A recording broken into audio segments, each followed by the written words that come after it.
Hello, my name's Nicola Millard. I am a Principal Innovation Partner at BT, and I've been working on projects around the future of work for about, I guess, 9 years now. And it's amazing, a lot of the things that we've been talking about over those 9 years have miraculously come true over the past month. Because I guess elements of the future of work have now arrived.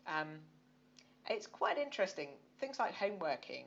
I've worked for BT for a very long time.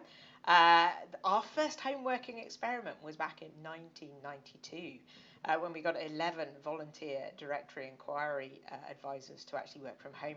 And it was kind of a technology trial, so we did prove that the technology worked. We had video conferencing then, we had email, we gave them chat boards and bulletin boards and all sorts of things, even bespoke furniture, and we proved it worked. I'm actually a psychologist, so my role in the experiment was to make sure people didn't go insane whilst working from home. And by the way, they didn't. They really enjoyed it. The trouble then was it was extremely expensive to do. So we literally had to bulldoze their front garden in order to get a big enough pipe in order to get internet connectivity. Now, of course, we have broadband. Does that mean up until a month ago we all worked from home? No, it didn't. Because one of the most fascinating aspects of the future of work is it's not driven by the technology. It's enabled by it. But the most disruptive part of innovation is not the technology. It is us actually embracing that technology, using it and changing the way that we work, rest and play, which is why it makes sense to have a psychologist in the innovation team. But this shift, is it going to be a permanent one? I think the most frequently asked question that I have at the moment is around, will we need offices in the future?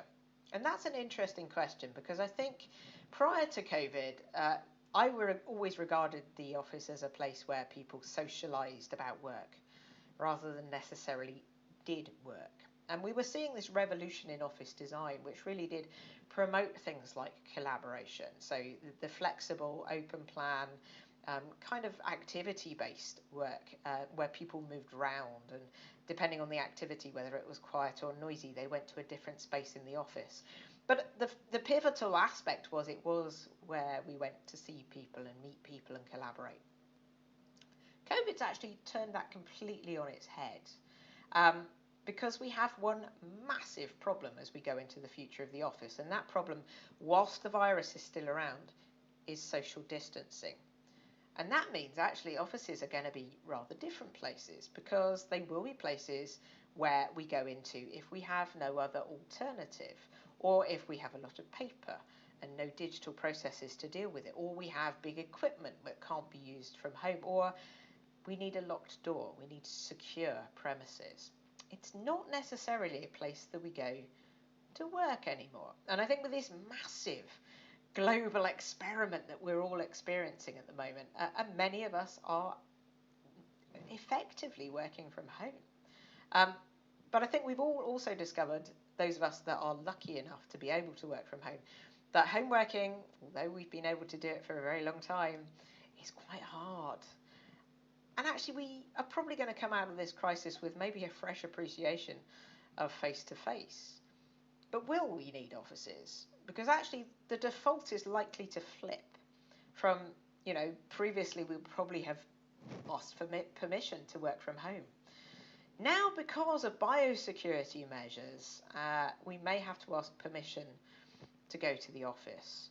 And there are a number of reasons for that. So social distancing means office capacity is lower than it used to be. Meeting rooms are quite small, therefore actually they might become single occupancy rooms back to the old office where there was just one of us in there. Huddle rooms, those little huddle spaces that we developed, again, probably only going to get one person in. Certainly there's a lot of talk at the moment around rota systems, staggering starts so that we don't overload public transportation. There is a lot of talk around the death of the 9 to 5 for that reason, but also maybe if we're having to institute a rota, people coming in every other day so that we don't overload office capacity, we've got a slightly different dynamic on work. And then over and above that, there's certainly an element of public confidence in do they feel safe? particularly on things like public transportation. And again, on the day I'm recording this, there's quite a lot of discussion around actually, is this going to promote maybe less use of public transportation? Certainly, if you're in urban areas like London, are you going to want to get on the tube, or is it going to promote actually greener transportation, things like walking, things like cycling, which also starts to question, should I be commuting on public transport for 2 hours to go and sit in an office on my own? Or are we going to see a lot more localised, smaller workspaces? Already the debate was started by companies like Barclays and WPP, who were openly discussing the fact that maybe the centralised big urban offices were going to become a thing of the past, and we would be looking at maybe slightly more regionalised offices where people's commute was either a walk or a cycle ride away. Now, although I used to be a futurologist, sadly my crystal ball is broken. So I don't have any of the answers here. I think we're going to come out of this period, this incredible, experimentative, accelerated period, having some very, very different opinions on what the future of work might look like. But my personal opinion is that the emphasis is going to be working from anywhere rather than necessarily work that is dependent on any particular location to make it work. So how do we develop the right tools for people to be productive wherever they happen to be?